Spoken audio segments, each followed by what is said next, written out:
O estudo a seguir é de inteira responsabilidade de seus idealizadores e apresentadores. Estamos estudando com o pastor Afonso Chaves aspectos doutrinários no livro de Êxodos.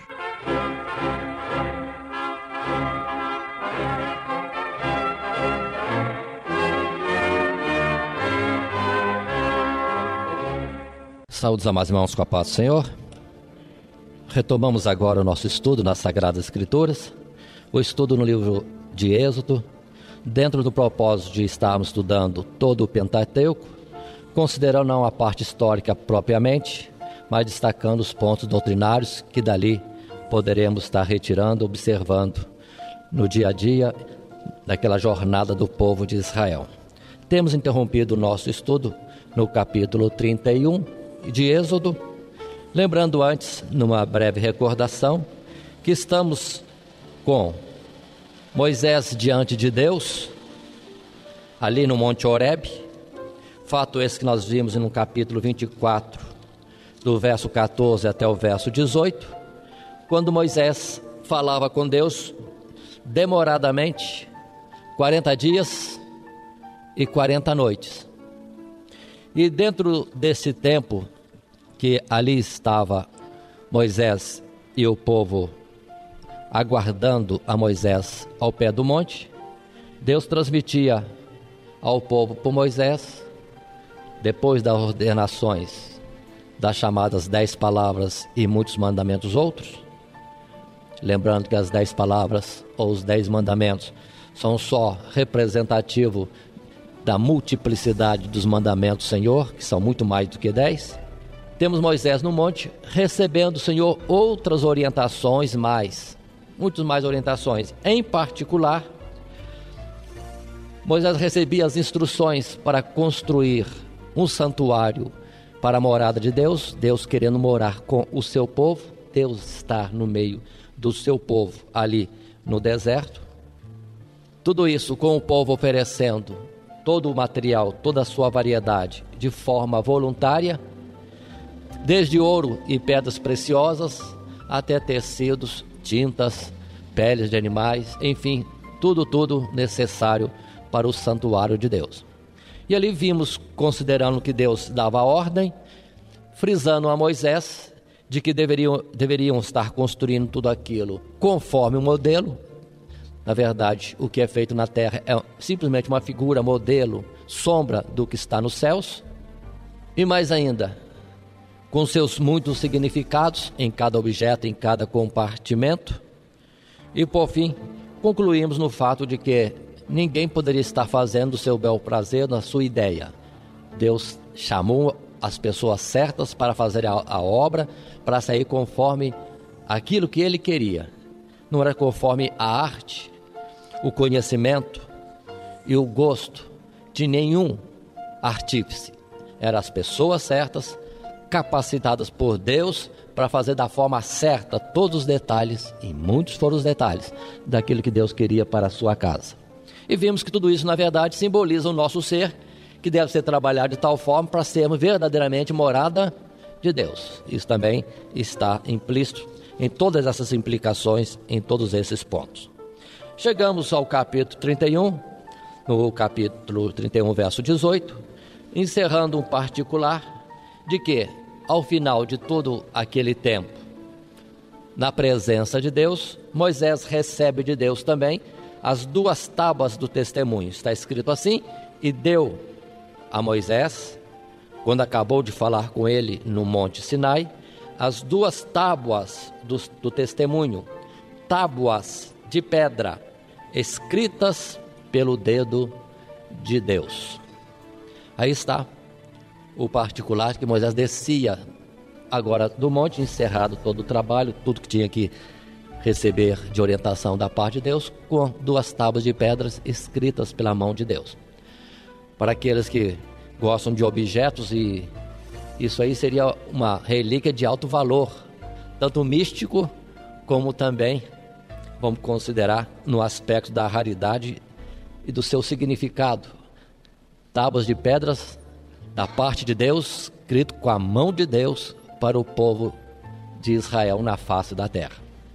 Mas continuemos um pouquinho, pois teremos outros detalhes nesse particular, porque tudo isso depois também é tomado para falar algo de ensino para nós. Por enquanto, Deus escreve em tábuas de pedra.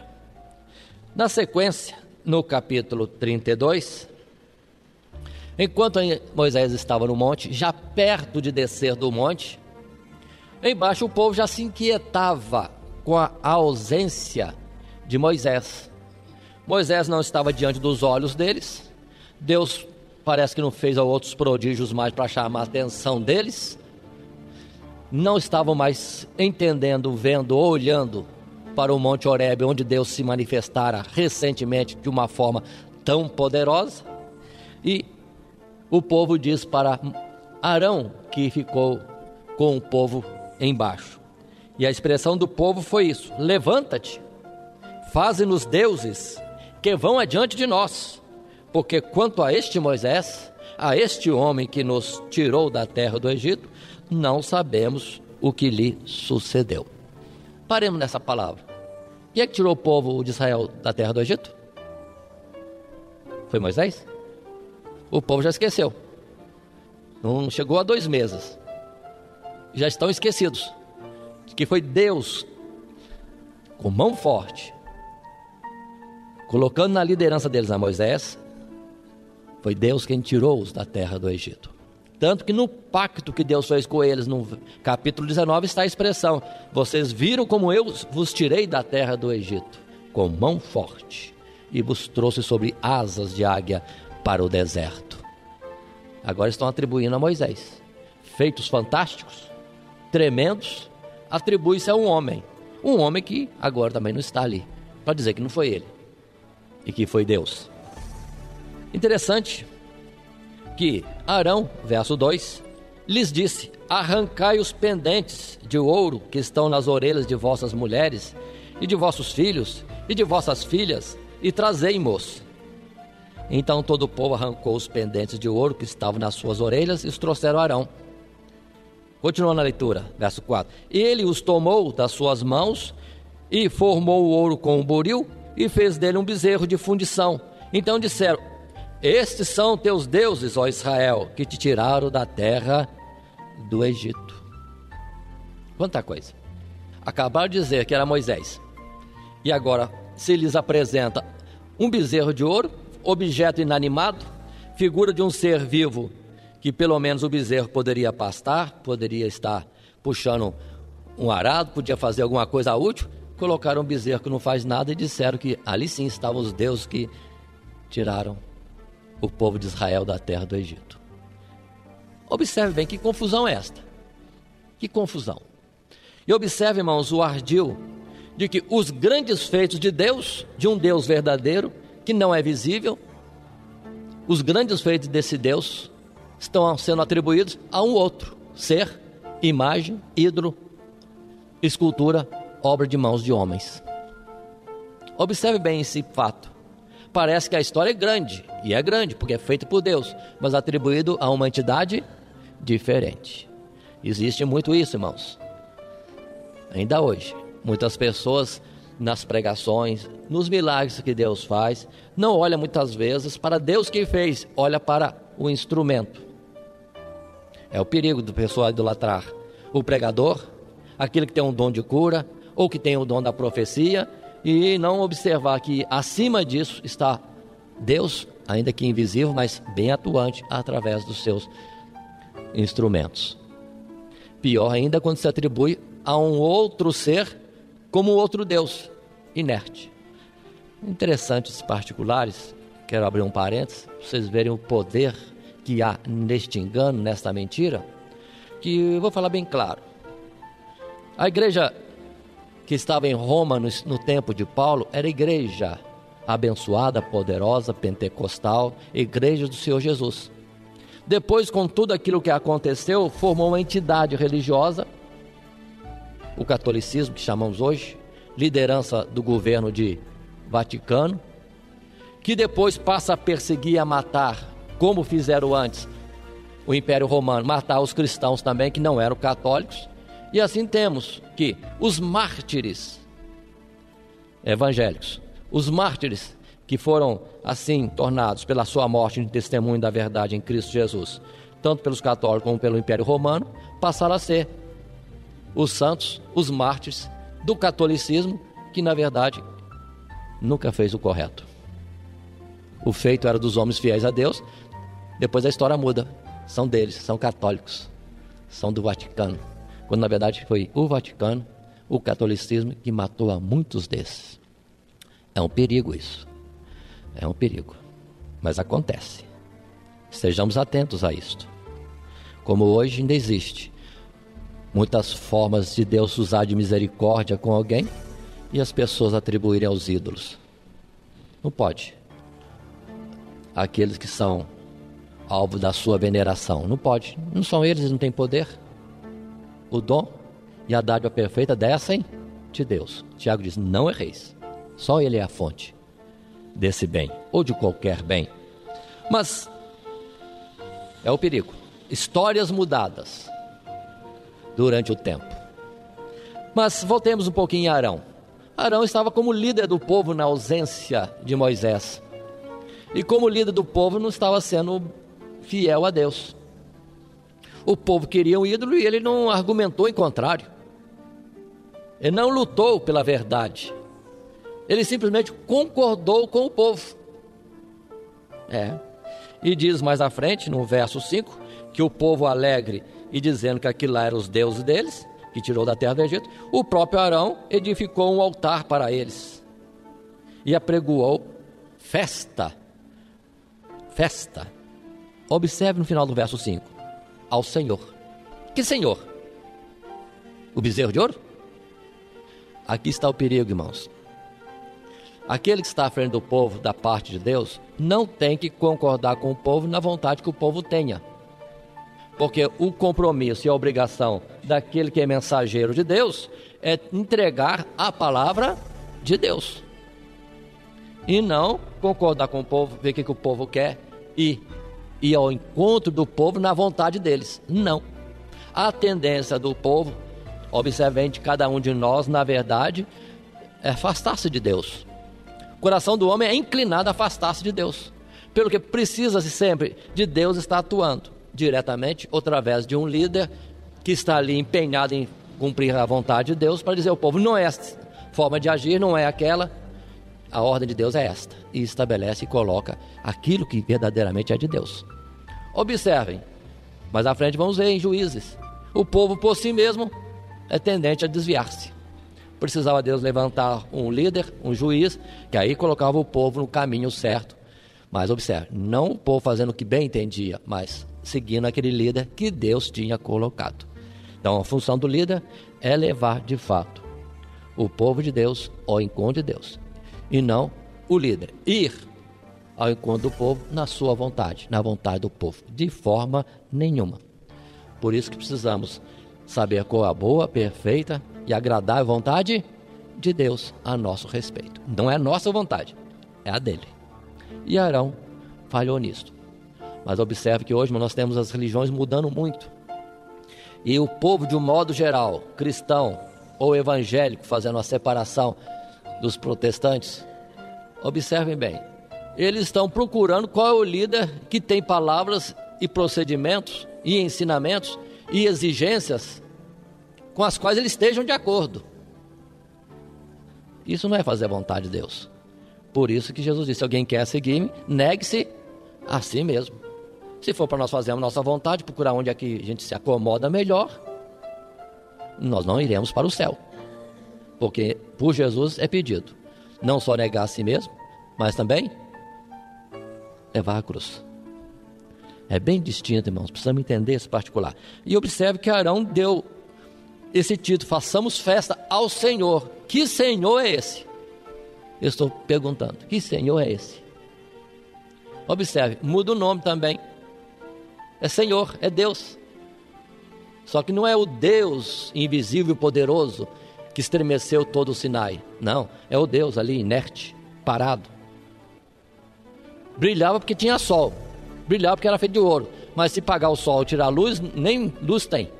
Não tem claridade. mas recebe o culto e recebe o nome de Senhor. Será que muitos não estão levantando deuses para si e atribuindo o mesmo nome de Jesus? Porque tem muito Jesus por aí também. O nome é igual, Jesus por Jesus, tudo é Jesus.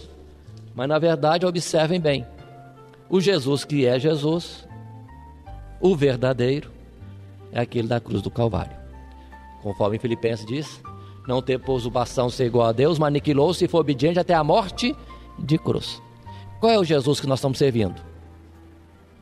Nome por nome.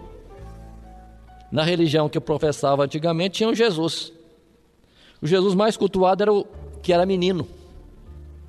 Mas o Jesus de grande reverência e temor de Deus, conforme está lá nos evangelhos, o Jesus de grande zelo, que pegava as cordas, fazia como açoite para expulsar os animais e derribar as mesas dos cambitas, e para dizer que a casa do Senhor seria chamada casa de oração. Esse Jesus nós não vemos muitas vezes. Então precisamos entender o perigo de nós criarmos para nós um Deus que não é o verdadeiro Deus. Temos diante de nós um Jesus que não é o verdadeiro Jesus. Porque nome por nome, o nome é fácil de dar. Nós temos em Gálatas, Paulo falando, se alguém vos pregar outro evangelho, não há outro evangelho. Outro Jesus, não há outro Jesus. Precisamos estar atentos a isso, irmãos. O Jesus verdadeiro é aquele que está nas Sagradas Escrituras. Por isso que Jesus disse também, e está registrado em João, falando a respeito, quem crer em mim, nele, Jesus, conforme as Escrituras. Por isso que Paulo em Coríntios 15 disse que anunciava aquilo que estava nas Escrituras. Jesus que foi morto segundo as Escrituras, que Jesus ao terceiro dia ressuscitou conforme as Escrituras, e tudo conforme as Escrituras, não um que nós imaginemos como sendo o verdadeiro. Precisamos estar atentos, irmãos, a esse particular, e nosso coração não nos enganar com o nome de uma entidade que da divindade só tem um nome semelhante, mas não é. Avancemos, irmãos, um pouco mais. Estamos no capítulo 32, o povo já fazendo festa diante do bezerro de ouro e cultuando, chamando de Senhor, como sendo aquele o responsável e autor da saída deles do cativeiro. Mas Deus lá em cima, no verso 7, diz para Moisés, vai, desce, porque o teu povo que fizeste subir do Egito se tem corrompido. Parece que Deus coloca o povo gostando de Moisés, não mais dele. Continua a palavra. Depressa se tem desviado do caminho que eu lhes tinha ordenado. Fizeram para si um bezerro de fundição e perante eles se inclinaram e sacrificaram-lhe e disseram, estes são os teus deuses, ó Israel, que te tiraram da terra do Egito. Interessante o particular aqui, que temos um bezerro e a expressão fala de deuses no plural que te tiraram da terra do Egito. Algo um pouco difícil, não me ocorre o que poderia significar isso. Um bezerro, e eles chamam de deuses que tiraram da terra do Egito. Considere esse ponto. Continuando. Disse mais para Moisés o próprio Deus, tenho visto, verso 9, a este povo, e eis que é povo obstinado. Continua. Agora, pois, deixa-me que o meu furor se acenda contra eles e os consuma, e eu farei de ti uma grande nação. O que Deus está propondo a Moisés? Acabar com o povo, exterminar o povo, e de Moisés fazer um novo povo. Seria como que começar tudo de novo. Deus começou tudo de um homem, Adão, depois deu continuidade para outro homem, Noé, e agora vou fazer tudo de novo através de Moisés. Mas Moisés não interfere, dizendo, verso 11, Moisés suplicou ao Senhor seu Deus e disse, ó Senhor, por que se acende o teu furor contra o teu povo, que tu tiraste da terra do Egito com grande força e com forte mão? Porque hão de falar os egípcios, dizendo: para mal os tirou, para matá-los nos montes e para destruí-los da face da terra? Torna-te da ira do teu furor e arrepende-te deste mal contra o teu povo. Lembra-te de Abraão, de Isaque e de Israel, os teus servos, aos quais por ti mesmo tens jurado, e lhes disseste: multiplicarei a vossa semente. Aí Moisés começa a argumentar com Deus. Irmãos particulares, pode ser que alguém ficasse vaidoso e achando-se honrado em que, apesar do prejuízo de um grande povo e nação ser destruída, mas teria a oportunidade de ter um nome maior, como Abraão, a quem Deus fez a promessa inicialmente. Mas observe que ele não vê esse lado de uma oportunidade de vantagem para ele. Ele vê o nome do Senhor. Que dirão os egípcios? Seria como falar: Deus tirou-os da terra do Egito, mas não conseguiu cumprir a palavra de levá-los a uma boa terra. Não podendo cumprir a palavra, destruiu-os no deserto. Deus tinha feito também um grande nome com seus prodígios na terra do Egito, na travessia do mar e até então. E agora tudo seria aniquilado? E o grande nome de Deus já alcançado e que estava sendo espalhado por todo o mundo? O que seria feito de tudo isso? Mas, e a promessa que Deus tinha feito? Deus tinha feito uma promessa a Abraão, Isaque e Jacó, que é Israel. Seria como aniquilar aquela promessa? Não cumpri-la? Ainda que Moisés era a descendência deles. Foi quando Deus, então, diz a palavra, voltou atrás do mal que tinha falado de fazer. Quem olha isso aqui, irmãos, pode até entender que Moisés foi mais misericordioso e sábio e prudente do que o próprio Deus. Existe a possibilidade de algum homem ser mais prudente e sábio e misericordioso do que o próprio Deus? Existe? Não. É onde nós precisamos entender que pela comunhão com Deus, o que se manifestava em Moisés era verdadeiramente a própria vontade de Deus. Era o próprio Deus, como que através de Moisés, argumentando consigo mesmo: vou destruir, mas não posso destruir. Se destruir, acontece isso. E o que será feito então daquelas promessas? É melhor eu suportar, perdoar, sofrer este povo, continuar trabalhando com eles, aprimorando e levando ao alvo proposto. Quanta coisa, irmãos. Assim nós precisamos entender, irmãos, se nós tivermos comunhão com Deus, se o Espírito de Deus tiver liberdade em nós, domínio em nós, nós teremos razões, argumentações, sabedoria, poder, como se fosse do próprio Deus. É esse ponto que Deus quer ter liberdade e intimidade conosco, conforme está escrito, que Paulo depois vai dizer: não vivo mais eu, mas Cristo vive em mim.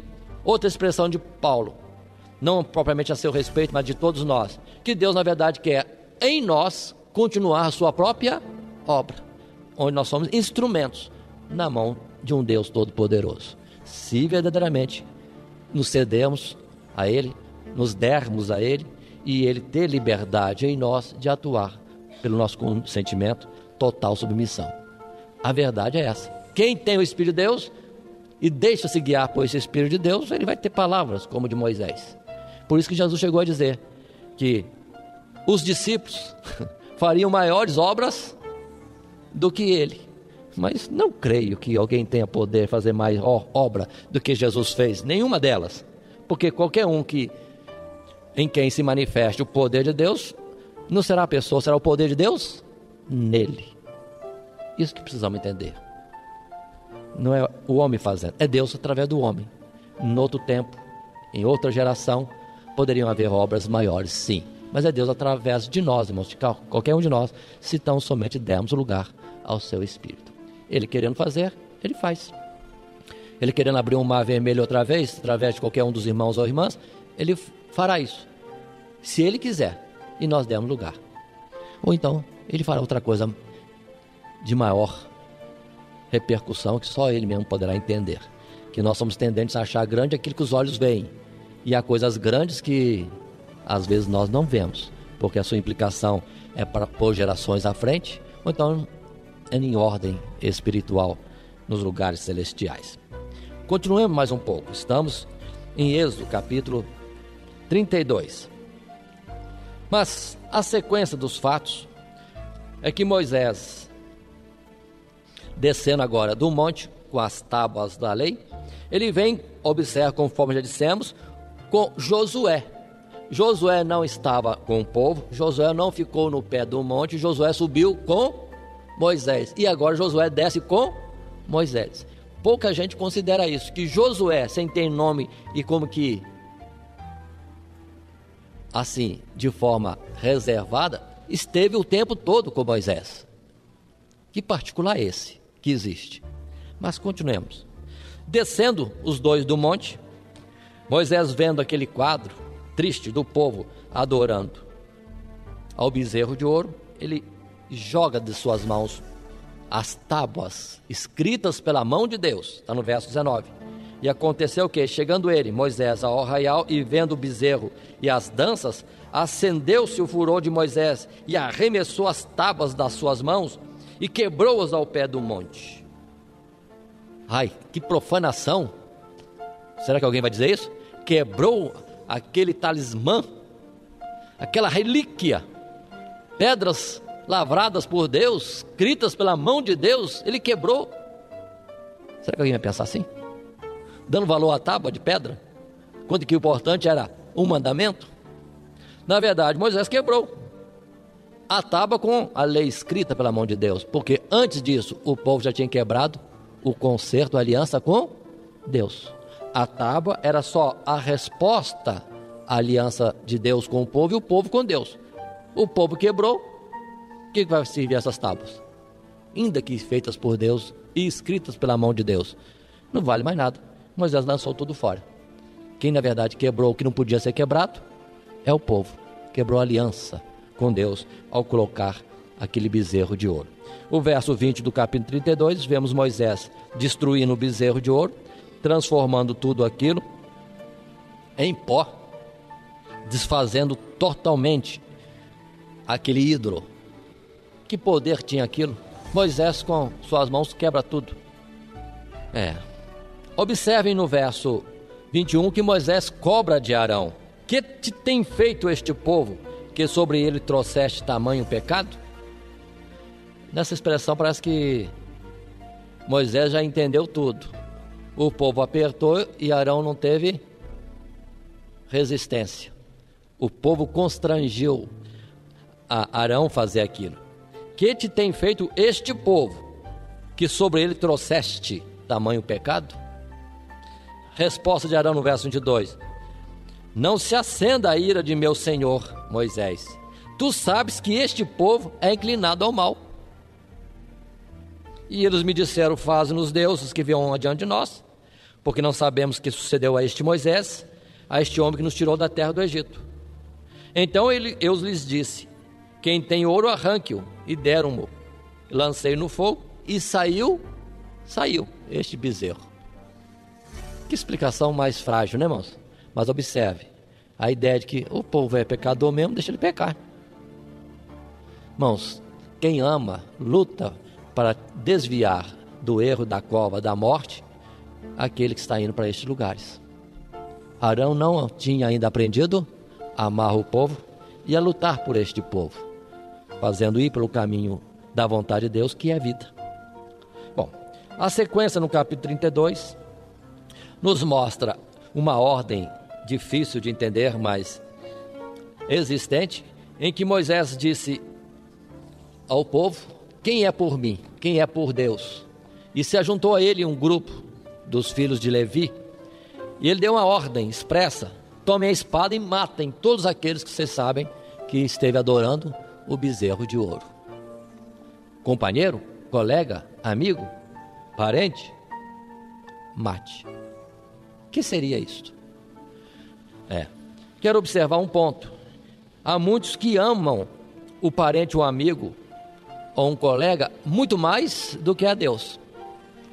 E prefere ficar com o amigo do que com Deus. Se observarem bem, no tempo de Josafá, ele foi repreendido por Deus porque fez aliança com inimigos de Deus. Deus requereu dele isto. Que é isto?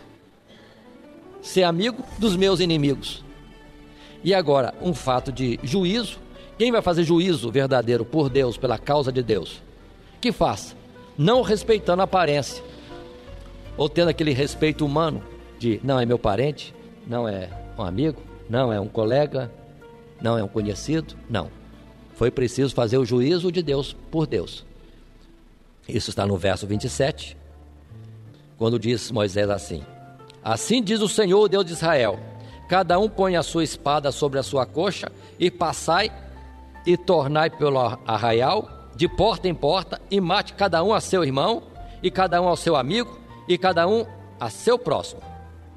Ordem difícil, mas era como um testemunho, por Deus ou não. Há um particular agora, irmãos, que eu estranho muito. Em tempos antigos, umas 3 décadas e um pouco mais, toda vez que alguém errava no seio da igreja, qualquer que fosse a sua posição, era disciplinado, era corrigido. Se era afastamento, era afastamento. Se era um período de prova, um período de prova. Se fosse para ser retirado da comunhão da igreja, era retirado da comunhão da igreja. E havia um temor na igreja. Por quê? Pecou contra Deus, fez o que não podia fazer, que é proibido. E quantas vezes naquele tempo eu via a pessoa sendo excluída, saindo toda branca, ou assustada, temerosa, ou depois chorando pelos cantos, com medo de ser condenado, de ser castigado por Deus, vinha chorando para a igreja pedindo perdão, me aceita de novo, quero voltar à comunhão. O período da prova, da disciplina, parecia tão longo, ainda que fosse 30 dias, 60 dias, o quanto fosse. Quanta coisa, irmãos. É juízo de Deus. É de Deus ou não é? Transgrediu ou não transgrediu? Hoje eu observo muito, alguém faz uma coisa errada, é chamada a atenção, ele não a reconhece. Ele acha mais fácil se opor à correção, não aceitar a disciplina, e sai às vezes da comunidade em que está e fala: vou para outra comunidade.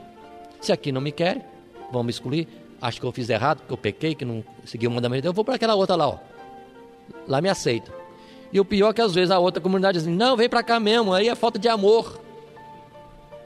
E aquilo que aos olhos de Deus é errado, é pecado, é transgressão, é rebeldia, é necessário arrependimento, clamor, choro, saco, cinza. Não, vira algo por parte daquele que executa o juízo, como sendo falta de amor. Quem vai dizer esse povo quando Deus, no juízo dele, dizer: apartai-vos de mim? Será que eles vão dizer assim, falta de amor? Ou eles serão esses que estarão sendo lançados no lago de fogo e enxofre? Observe bem, é como Abacuque diz: o certo é chamado de errado e o errado é chamado de certo. A verdade é mentira e a mentira é verdade.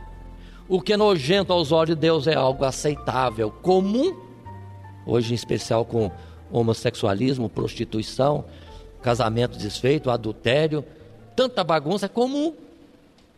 E o andar com temor aos olhos de Deus vira fanatismo, loucura e outras coisas mais. Precisamos estar atentos, definir bem a nossa posição. Por isso Paulo diz que é melhor se fazer louco com Deus do que estar sendo achado sábio segundo o mundo, porque a aparência do mundo passa e a loucura de Deus é mais sábia do que a dos homens. Mas continuemos. Na sequência desses fatos que nós estamos apresentando, o verso 30 coloca para nós Moisés dizendo ao povo, ao dia seguinte: vós pecastes grande pecado. Esta é a coisa certa. Errou? Errou. Fizeram é certo? É certo. Errado? É errado. Vocês fizeram grande pecado. Agora, porém, subirei ao Senhor, porventura farei propiciação por vosso pecado. Ele vai fazer alguma coisa, suplicar, pedir a misericórdia de Deus em favor do povo. E é isso mesmo que Moisés faz. No verso 31, chega diante de Deus e considera diante de Deus o grande pecado que o povo fez e pede que Deus perdoe. Verso 32, temos uma palavra forte de Moisés, quando diz assim: Moisés fala para Deus: perdoa o seu pecado, o pecado do povo, senão risca-me, peste, do teu livro que tens escrito.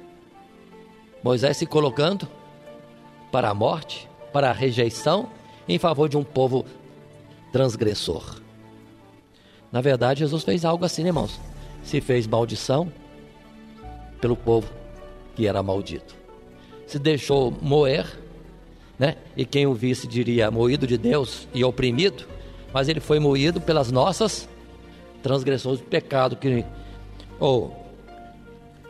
o ato que faz a propiciação e traz o perdão dos pecados e traz a paz. Observe bem, caiu sobre Jesus a condenação, o castigo. Tá bom. E assim é que Deus disse que não ia condenar o povo, mas em particular no verso 33 diz: então disse o Senhor a Moisés: aquele que pecar contra mim, a este riscarei eu do meu livro. Ou seja, o perdão está sendo dado, mas vai ser sempre assim? Quem quiser continuar a andar no pecado vai contar sempre com o perdão de Deus? Ou vai chegar um ponto em que Deus não vai ter mais esta misericórdia? Ou conforme está escrito, que a medida sendo ultrapassada, Deus sai da área de atuar com misericórdia para o juízo, na verdade. E aí, aquele que pecar será riscado do livro de Deus mesmo. Capítulo 33, verso 2, inicia um ponto que depois é argumentado sucessivamente por Moisés. Primeiro Deus diz: enviarei um anjo adiante de ti. Capítulo 33, enviarei um anjo. Verso 2, enviarei um anjo. Quando Deus disse para Moisés: enviarei um anjo que vai levar o povo se entristeceu, porque Deus não iria mais com o povo. O povo se entristeceu. Mas entretanto, observem bem, nesse particular, quando Deus disse que não iria com o povo, e que o povo se entristeceu, no verso 6 desse capítulo 32, encontramos uma palavra simples, capítulo 33, verso 6. Então os filhos de Israel se despojaram dos seus atavios ao pé do monte Horebe. Por que o povo tirou os seus atavios? O que são atavios? Enfeites. O que são para nós enfeites? Colares, pulseiras, brincos, anéis, todo tipo de joia e adorno. E foi Deus quem ordenou que eles fizessem isso no verso 5. Porque diz o verso 5, mais no final: diz aos filhos de Israel, povo obstinado és, Deus falando, se um momento eu subir no meio de ti, te consumirei. E é Deus quem diz: porém agora tira de ti os teus atavios, para que eu saiba o que te hei de fazer. Irmãos, eu quero fazer uma colocação aqui. O povo estava todo enfeitado, todo bonitinho, mas em grave pecado contra Deus, entristecido porque Deus não ia mais com eles. E é Deus que diz: tira os enfeites, para eu saber o que eu vou fazer com vocês. O que significa isso, irmãos? Algo que eu observo muito na geração presente. Todo mundo quer se enfeitar, todo mundo quer estar bem de aparência, quando na verdade, irmão, o que paira sobre o homem é terrível. Os dias são maus. Era mais para o homem estar de saco e cinza, choro e pranto e jejum, do que na verdade bem enfeitado, bem arrumado, cantando, procurando lugar para se distrair, fazer turismo, descansar, repouso, conforto, comer fora, comidinha especial, tanta coisa. Ir para a praia, para o campo, uma pescaria, relaxar um pouquinho. Parece que o povo está esse mesmo povo aqui. Todo mundo se quer apresentar como bem aos olhos, bem à vista, quando na verdade por dentro as coisas não estão boas, estamos em perigo de vida ou morte espiritual. Era mais para o povo estar como antigamente, dobrando o joelho e derramando lágrima no chão batido das igrejas, e Deus vinha com poder e bênçãos, do que hoje.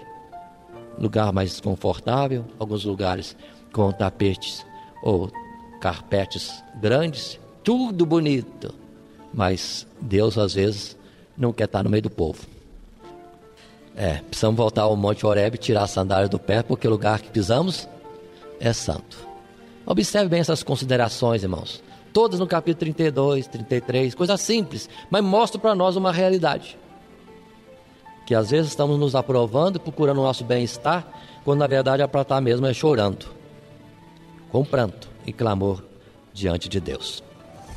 Mas vamos em frente. O verso 7 do capítulo 33. E tomou Moisés a tenda dele, e a estendeu para si fora do arraial, desviada longe do arraial, e chamou-lhe a tenda da congregação. E aconteceu que todo aquele que buscava o Senhor saía à tenda da congregação que estava fora do arraial. O próprio Moisés não estava mais morando no meio do povo. O próprio Moisés saiu fora. E quem queria buscar a Deus, ia fora do arraial ao encontro de Deus. Tem ensinos aqui também, irmãos. Tem ensinos. Quantas vezes Deus fala isso? Saí do meio deles. Saí e alimpai-vos, e eu vos receberei por filhos, e serei o vosso Deus. Sair. Irmãos, há uma tendência grande, nesse particular também, a gente estiver no meio do grupão. E infelizmente, no meio que vivemos hoje do mundo, os evangélicos estão mais procurando se sentir como os de fora, do que na verdade ficar longe dos que estão fora da presença de Deus. Aí os vestimentos, o modo de falar, o modo de comportar, a vida comum no cotidiano é igual de outro qualquer.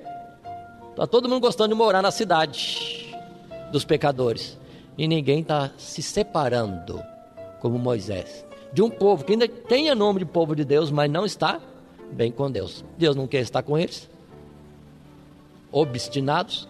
Moisés não quis ficar com eles, saiu fora. Quem queria buscar Deus ia lá fora à tenda com Moisés. Não será essa palavra também que temos em Hebreus? Quando ali em Hebreus capítulo 13, verso 13 diz: saiamos para fora do arraial, levando o vitupério de Cristo Jesus. Então precisamos entender, irmãos, esses particulares, de querer Deus sobre toda a situação, não querer ser achado igual aos outros, mas sim, se separar de fato dos pecadores, dos que transgridem, para estar com Deus. Paulo chega a dizer em Coríntios, para não se associar, mas quando ele diz assim, não quer dizer que, como é que vai sair deste mundo? Para não associar a pecadores. Teria que sair fora mesmo, do mundo, porque todo mundo está cheio de transgressores.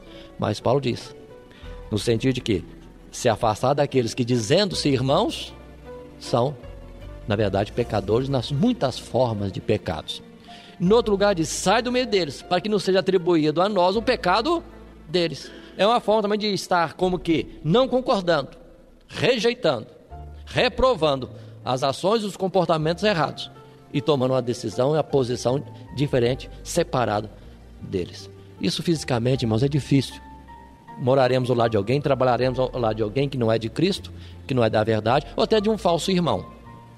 Mas, entretanto, nosso ser tem que estar de tal forma ligado a Deus, como se estivesse separado, longe, não concordando, reprovando, não sendo achado no meio deles, e nisso sendo como que participante dos seus pecados também. Depois lá em Coríntios, 2 Coríntios capítulo 6 é dito, 1 Coríntios capítulo 5 também é falado a mesma coisa, e depois em Apocalipse 18 verso 4 repete a mesma coisa, sai do meio deles. E muita gente diz que é falta de amor.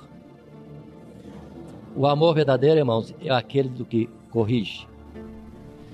Salomão diz isso, é melhor o açoite do que ama, do que as palavras doces daquele que, na verdade, usa de bajulação. Porque alguém pode nos ferir para nos livrar do mal, Isto é amar. Isto é amar. Continuando, capítulo 33. A continuação dos fatos é que Deus foi com Moisés. Aquela coluna de fumo, coluna de fogo, estavam sempre presentes em cima da tenda de Moisés. A tenda de Deus, o tabernáculo de Deus, ainda não tinha sido construído. Deus deu ordem, mas Moisés, ao descer, achou o povo naquela situação.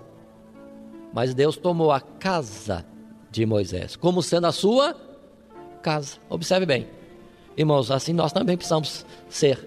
Deus tem que achar em nós lugar para ser o lugar da sua morada, ainda que no meio do povo, em outros lugares, não exista lugar para Deus ficar, que Ele ache lugar em nós, nós como morada dele em espírito. Assim foi a casa de Moisés, antes de se construir o tabernáculo de Deus. Mais um pouquinho no verso 11 do capítulo 33, e falava o Senhor a Moisés, face a face, como qualquer fala com seu amigo. Interessante. Olha a intimidade. Como era isso? Não temos palavras para descrever, irmãos. Daqui a pouco eu vou argumentar um pouco mais em outro aspecto. Mas observem, Deus falava com Moisés face a face. E nesse particular, chama atenção para o final do verso 11, quando se diz, mas o moço Josué, filho de Num, seu servidor, nunca se apartava do meio da tenda. Ué, de novo? Onde está Moisés? Está Josué.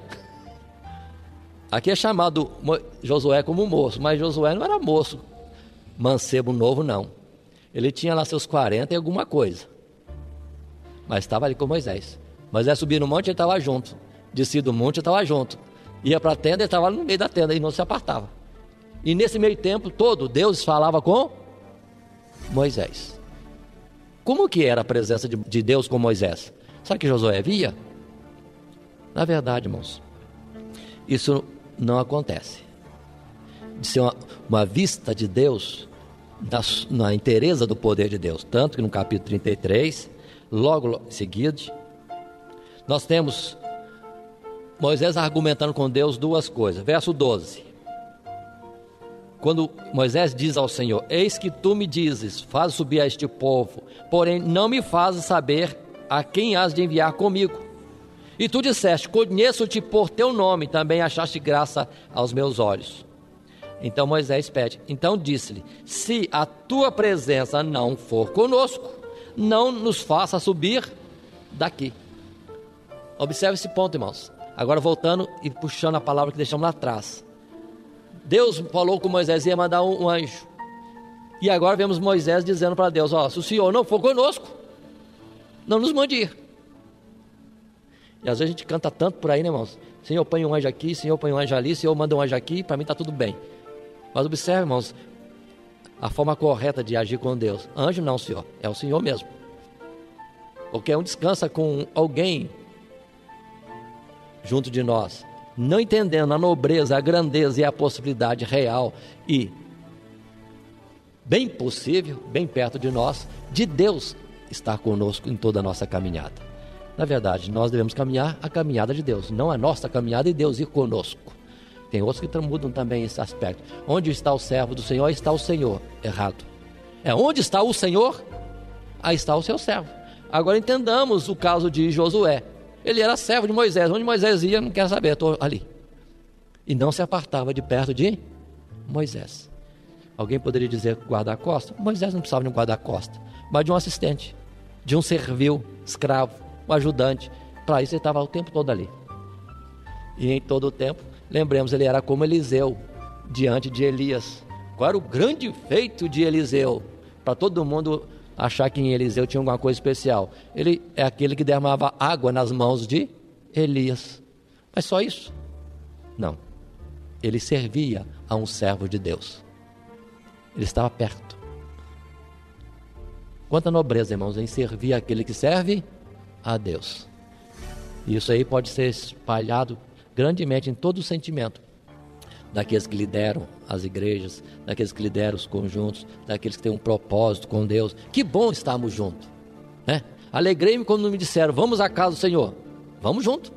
Vamos ser o Josué, indo junto de um Moisés. de entre nós. Estar junto daquele que está fazendo a obra de Deus, em qualquer situação, que possamos estar sendo este exemplo, como também Eliseu foi. Mas, voltemos. Josué ali, Moisés falando com Deus e pedindo a Deus que, de forma nenhuma. E o verso 17 tem a resposta de Deus. Então disse o Senhor a Moisés: farei também isto que tens dito, porquanto achaste graça aos meus olhos e te conheço por nome. Deus concorda, te farei isso. Ou seja, Deus iria com Moisés na tarefa que Deus deu para Moisés fazer, conduzindo o povo à terra prometida. Um particular aqui, irmãos, também, observe como que Moisés tem trunfo para pedir a Deus uma coisa. Lembraram bem que Moisés disse para Deus? Se tenho achado graça aos teus olhos, ao teu povo. Observe bem. Se me conhece por nome. Então, irmão, se nós estivermos na vontade de Deus, como Jesus disse, se estiver na vontade de Deus, tudo que nós pedimos será feito. Tem gente que entende também um pouco errado essa palavra. Eu quero um carro tal ano e de preferência importada, e começa a pedir coisas carnais, materiais. Mas se a pessoa estiver em comunhão com Deus, agradando a Deus, é porque primeiramente há uma sintonia dele com Deus. Quando ele pedir alguma coisa, em nome de Jesus, não será só usando um nome, será consoante com o sentimento que há em Cristo Jesus. Haja em nós o mesmo sentimento que há em Cristo Jesus. Vou pedir a Deus. O que eu vou pedir? Aquilo que Jesus pediria, se tivesse em meu lugar. Aí sim, aí é em nome de Jesus, é no mesmo sentimento de Jesus. Certamente isso será atendido. Agora tem gente que pede isso, pede aquilo, conforme Tiago diz, segundo as nossas cobiças. E no final colocamos a grande e comum expressão, em nome de Jesus, achando que com isso o nosso pedido, que é uma cobiça, seja aprovado por Deus. Não, Jesus não é aprovador de coisas erradas, de sentimentos errados. Então, em nome de Jesus tem um sentido diferente. Se temos graça aos olhos de Deus, é porque em nós tem alguma coisa que agrada a Deus. Então, o nosso desejo, a nossa vontade, o nosso pedido será conforme a vontade de Deus. Continuemos. Assim, no verso 18, Moisés, com aquela liberdade e intimidade com Deus, pede: rogo-te, que me mostre a tua glória. Moisés já não falava com Deus face a face? Para agora pedir, para ver a glória de Deus? E Deus lhe responde, dizendo, no verso 19: eu farei passar toda a minha bondade por diante de ti, e apregoarei o nome do Senhor diante de ti. E terei misericórdia de quem eu tiver misericórdia, e me compadecerei de quem me compadecer. E disse mais: não poderás ver a minha face, porquanto homem nenhum verá a minha face e viverá. Então observem, quando Deus falava com Moisés, não era Deus na sua plenitude de poder e de glória. Deus, na verdade, tinha que se esvaziar para se apresentar e conversar com Moisés. Ninguém suporta a presença de Deus. Ninguém suporta estar olhando para o sol, muito menos estar lá juntinho do sol. Seria queimado. Imagine então num Deus todo-poderoso, que é muito mais poderoso do que este sol nosso, que já é de quinta grandeza. Então, a plenitude de Deus, ninguém consegue se aproximar. Então, quando Deus fala com Moisés sobre isto, não querendo, entretanto, desapontar Moisés num pedido que aquele que lhe agradava tinha feito, Deus diz, verso 22, acontecerá que quando a minha glória passar, te porei numa fenda da penha e te cobrirei com a minha mão, até que eu haja passado. Havendo eu tirado a minha mão, me verás pelas costas, mas a minha face não se verá. Então Deus ia passar por Moisés, mas para Moisés não ser fulminado, não ia morrer pela presença estrondosa, poderosa de Deus, a própria mão do Deus Todo-Poderoso iria protegê-lo, passando por ele. Depois, quando passasse, Moisés poderia ver pelas costas. Como é isso, irmãos? Só tendo a experiência de Moisés. Não há como descrever. Não há como descrever. Está bom. E Deus dá ordem a Moisés, no capítulo 34, verso 1. Daqui a pouco Deus vai passar por Moisés, mas ainda tem mais alguma coisa. Então disse o Senhor a Moisés: lavra-te 2 tábuas de pedra. Agora Moisés vai subir com 2 tábuas de pedra, como as primeiras, e eu escreverei nas tábuas as mesmas palavras que estavam nas primeiras tábuas que tu quebraste. Então Deus dá ordem, levar novas tábuas de pedra. Deus iria escrever nessas que o homem apresentasse a ele. 6. Aí Deus passa por Moisés. Passando, pois, o Senhor perante a sua face, clamou. Moisés clamou: Jeová, o Senhor, Deus misericordioso e piedoso, tardio em iras e grande beneficência e verdade, que guarda a beneficência em milhares, que perdoa a iniquidade, a transgressão e o pecado, que ao culpado não tem por inocente, que visita a iniquidade dos pais sobre os filhos e sobre os filhos dos filhos até a 3ª e 4ª geração. E Moisés apressou-se, inclinou a cabeça à terra e encurvou-se. Pronto. Aí está Deus passando por Moisés. E diz o verso 6: passando, pois, o Senhor Deus perante a face de Moisés. Estão observando, irmãos? Qual a expressão de Moisés? Não é nada físico. Ah, Deus é alto, Deus é gordo, Deus é forte, Deus é troncudo, Deus é cabelo longo, Deus é louro. A grandeza, irmão, e o ser de Deus não é a sua aparência, pelo que ninguém sabe da aparência de Deus. São as suas virtudes.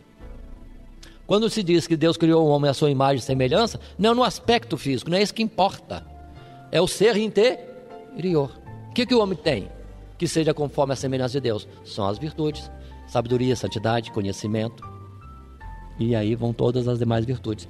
E observe que Moisés, ao ver passar o Senhor, não exclamou nada do físico de Deus, mas do seu ser. Deus de misericórdia. Observe bem: piedoso, tardio em iras, grande beneficência e verdade. É assim que Moisés achou palavra para descrever Deus. Por que as pessoas ainda insistem em fazer imagens, estátuas, para diante dela terem um crescimento da sua espiritualidade? Não é. Por isso que Jesus disse, e Moisés falou naquele tempo: nenhuma semelhança viste, para ninguém fazer imagem de Deus, como homem, como animal, como ave, como qualquer coisa esteja em cima ou embaixo na terra. Mas Deus é espírito, e busca aqueles que o adoram em verdade e em espírito. Então o próprio ato de alguém se encurvar, ficar orando, rezando, ou com um sentido de piedade e misticismo diante de uma estátua ou uma figura, qualquer que seja essa figura, isso é carnalidade. Não é divino nada, não é espiritual. Alguém que está adorando o que vê, enquanto que nosso Deus é invisível. Nisso há erro também. Nesse simples ato de servir, de ser religioso, buscar um fervor, apresentar um fervor, se estiver diante de uma escultura ou de uma figura qualquer. Tá bom, irmãos? E assim vai o capítulo 34, e Deus vai frisar no capítulo 34 ainda os aspectos próprios que Deus quer. Em termos de conserto, o povo não pode andar em conserto com outros povos. Mas nós vamos estar interrompendo o nosso estudo aqui, ainda no capítulo 33, passando também o capítulo 34, porque temos algo ainda a falar no aspecto de Deus escrever em tábuas de pedra, que deixamos para o próximo tópico, o próximo estudo nosso, em uma oportunidade nova que Deus nos der. Que Deus abençoe em Cristo Jesus. Amém.